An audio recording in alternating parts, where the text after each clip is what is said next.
चंदनपुर गांव के पास एक बहुत बड़ा घना जंगल था। वो जंगल एकमात्र ऐसा रास्ता था जहां से शहर आया जाया जा सकता था। पर कुछ समय से वहां से आने जाने वाले लोग रहस्यमय तरीके से मरने लगे थे।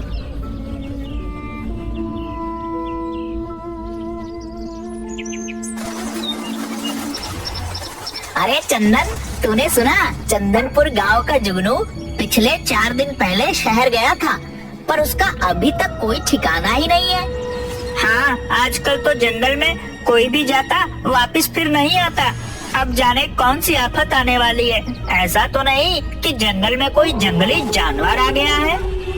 अरे हाँ भाई, वैसे भी आजकल जंगल में बहुत ही अजीब अजीब तरह की आवाज आती है। पर क्या करें भाई, शहर आने जाने का सिर्फ एक ही तो रास्ता है।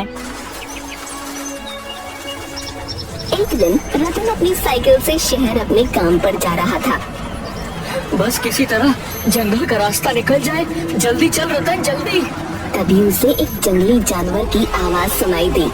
हे भगवान, इतनी खतरनाक आवाज! यह कौन सा नया जानवर आ गया है इस जंगल में?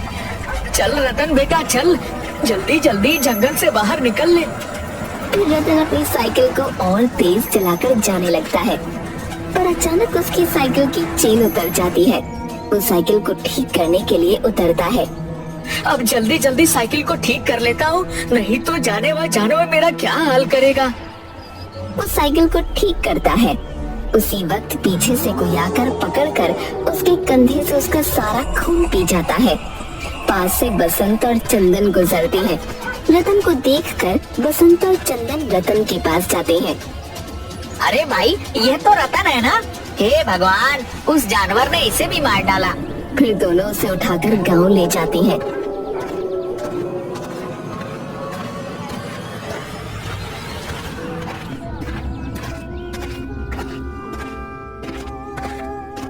आसपास के गांव में मौत हो रही थी सो हो रही थी, पर अब हमारे गांव में भी उस जानवर का आतंक शुरू हो गया है। अब हम सभी को एक बार जंगल में चलकर देखना होगा और उस जानवर का कुछ न कुछ तो करना ही पड़ेगा। गांव में मातम का माहौल छा जाता है। अगले दिन सभी गांव वाले मशाल लेकर जंगल में जाते हैं। तभी ठोकर खाकर बसंत गिर जाता है। बाकी सभी लोग आगे बढ़ जाते हैं। अरे कहाँ जा रहे हो सबके सब? रुको रुको मेरे लिए। तभी उसे अजीब अजीब सी आवाज सुनाई देती है और वो जैसे ही पलट कर देखता है, नहीं नहीं, उसका भी खून उसी तरह हो जाता है जैसे कि रतन का हुआ था। जब गांव के सभी लोग वापस आते हैं तो बसंत की लाश को देखते हैं।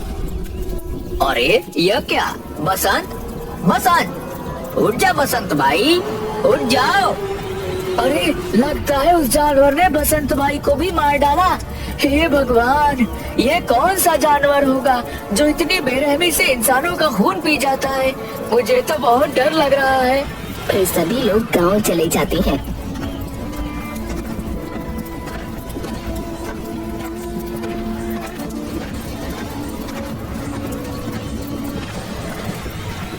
सब लोग गांव की चौपाल पर बैठकर बातें कर रहे होते हैं। मुखिया जी, अब तो हमारे गांव में भी मौतें होना शुरू हो गई हैं।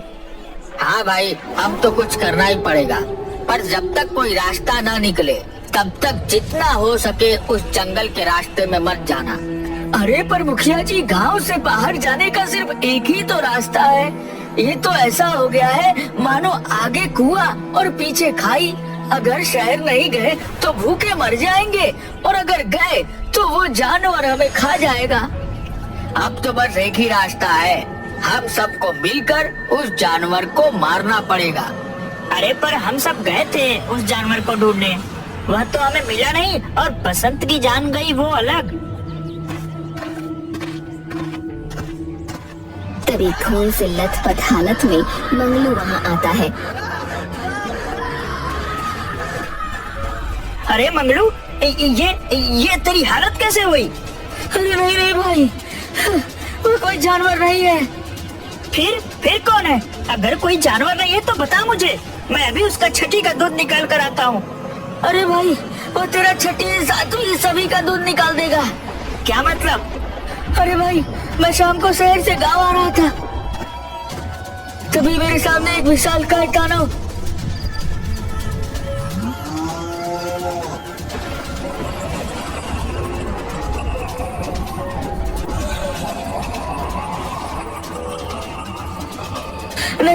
नहीं, क्या कहूँ उसे मैं, मुझे तो कुछ समझ नहीं आ रहा। उसका सर इंसान का और शरीर जानवर का, उसके लंबे लंबे दांत, उन्हीं दांतों से वह इंसानों का खून पी जाता है। उसने मुझे पकड़ लिया और इतना कस कर पकड़ा कि मैंने खुद को बचाने के लिए मेरी पूरी ताकत लगा दी थी, फिर भी मैं उसके चंगुल से बच नहीं पाया। पर पता नहीं कोई चमत्कार कहूँ या कैसे कहूँ, क्या कहूँ, मैं जैसे तैसे बचकर वहाँ से निकल आया हूँ।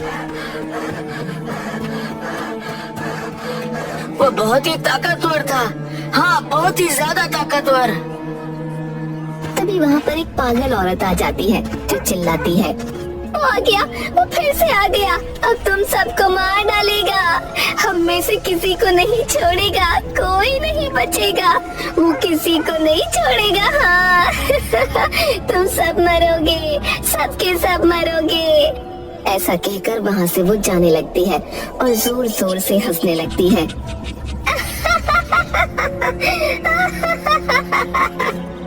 गांव में किसी को भी कुछ समझ नहीं आता। भाइयों, मेरा मत यह है कि गांव में से 4-5 लोग साथ में शहर जाकर जरूरत का सारा सामान ले आए और फिर उस रास्ते से कोई भी नहीं जाएगा। हाँ मुखिया जी, मुझे भी आपका सुझाव बहुत अच्छा लगा, बिल्कुल अच्छा। हाँ, हम लोग बिल्कुल ऐसा ही करेंगे। फिर गांव के कुछ लोग मिलकर जंगल पार करके शहर जाने लगते हैं। कोई भी अलग नहीं होगा और सभी लोग अपने हाथों में मसाले ले लो। सभी जंगल तक पहुंच जाते हैं। हमें आते हुए शाम हो जाएगी। जय हनुमान ज्ञान गुण सागर, जय कपीस तिहु लोको उजागर, रामदूत अतुलित बलधामा, अंजनी पुत्र पवन सुत नामा। शाम तक सभी लोग 1 महीने का जरूरी सामान लेकर गांव फिर आने लगते हैं।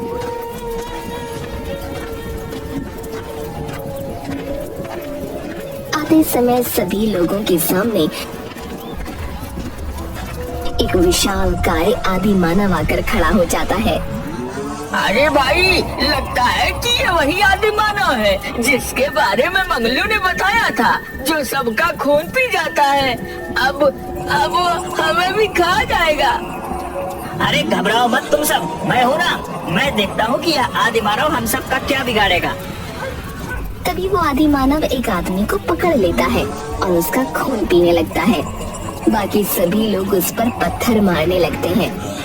छोड़, उसे छोड़। वो आदि मानव और भी ज्यादा गुस्से में आ जाता है। उसने जिस आदमी को पकड़ रखा था उसे वो दूर पेड़ के पास फेंक देता है। अरे चंदन भाई, अब हम क्या करें? यह आदि मानव तो और भी ज्यादा गुस्सा हो गया है। अब यह हमें से किसी को भी नहीं छोड़ेगा। अब तो हम सभी गए। और उन सभी के पास आने लगता है। वो आदि मानव सबके पास जा रहा था पर चंदन से डर रहा था। अरे ये आदि मानव मेरे पास क्यों नहीं आ रहा? फिर उसे ध्यान आता है कि उसके हाथ में मशाल है। कहीं ऐसा तो नहीं कि मेरे हाथ में मशाल है इसलिए वो मेरे पास नहीं आ रहा? कहीं ऐसा तो नहीं कि ये आदि मानव आग से डरता हो? वो आदि मानव गुड्डू को पकड़ लेता है और उसका खून पीने ही वाला था कि तभी चंदन उस आदि मानव के पास मशाल लेकर जाता है और उसे डरा देता है। सभी लोग वहाँ से गांव में भाग जाते हैं। गांव जाकर सभी गांव वालों को सारी बातें बताते हैं। पर चंदन भाई, मुझे एक बात समझ नहीं आई कि वह आदि मानव हम सबको पकड़ रहा था, पर आपसे क्यों डर रहा था? अरे क्योंकि मेरे हाथों में मशाल थी और वह आदि मानव आग से डरता है, इस वजह से वो मेरे पास नहीं आ रहा था। और तुमने देखा नहीं, मैं जैसे ही मशाल उसके पास लेकर गया वह वहाँ से भाग गया। इसका मतलब है कि हम उस आदि मानव को जलाकर मार सकते हैं। सभी गांव वाले इस बात को सुनकर खुश हो जाते हैं उनके मन में एक उम्मीद की किरण जाग जाती है। फिलहाल तो कुछ समय के लिए उस जंगल में कोई भी नहीं जाएगा।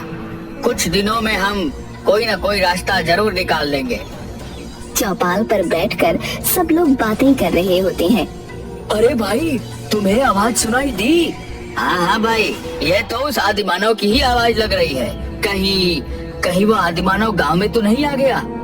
हे भगवान, इस शैतान का डर पहले जंगल में ही था, और अगर ये गांव में आ गया तो हम सबका जीना हराम कर देगा। इसका कुछ न कुछ तो करना ही पड़ेगा। तभी जोर जोर से जमीन पर पैर रखते हुए आदिमानव गांव में आ जाता है। अरे भागो भागो, सभी अपने घरों में जाकर छुप जाओ। सभी गांव वाले अपने अपने घरों में छुप जाते हैं। पर वो आदिमानव अब गांव के जानवरों को खाने लगता है।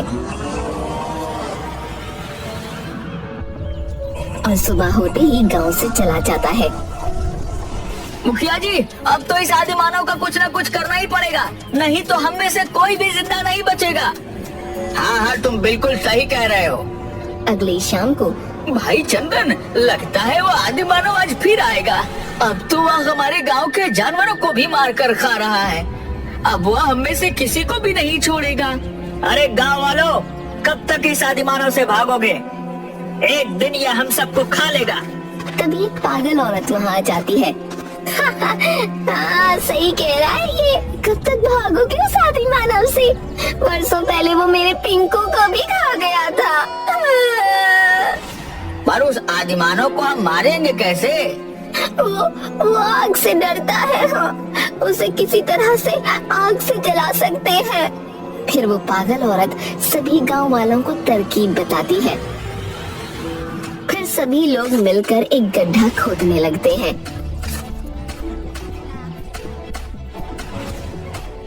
सभी लोग गड्ढा खोद लेते हैं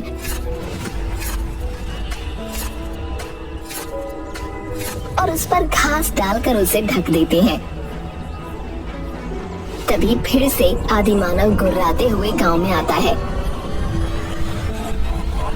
तभी गांव वाले इधर उधर भागने लगते हैं। फिर चंदन उस आदिमानव को और गुस्सा दिलाने के लिए उस पर पत्थर मारने लगता है, और चंदन को देखकर सभी गांव वाले उस आदिमानव पर पत्थर फेंकने लगते हैं। वो आदिमानव चंदन को पकड़ने के लिए आगे बढ़ता है। तभी वो आदिमानव उस बड़े से गड्ढे में गिर जाता है। उस गड्ढे में वो आदिमानव जोर जोर से गुर्राने लगता है। फिर चंदन उस गड्ढे में मिट्टी का तेल डालकर आग लगा देता है, और वो आदिमानव तड़प तड़प कर उसी गड्ढे में जलकर राख हो जाता है।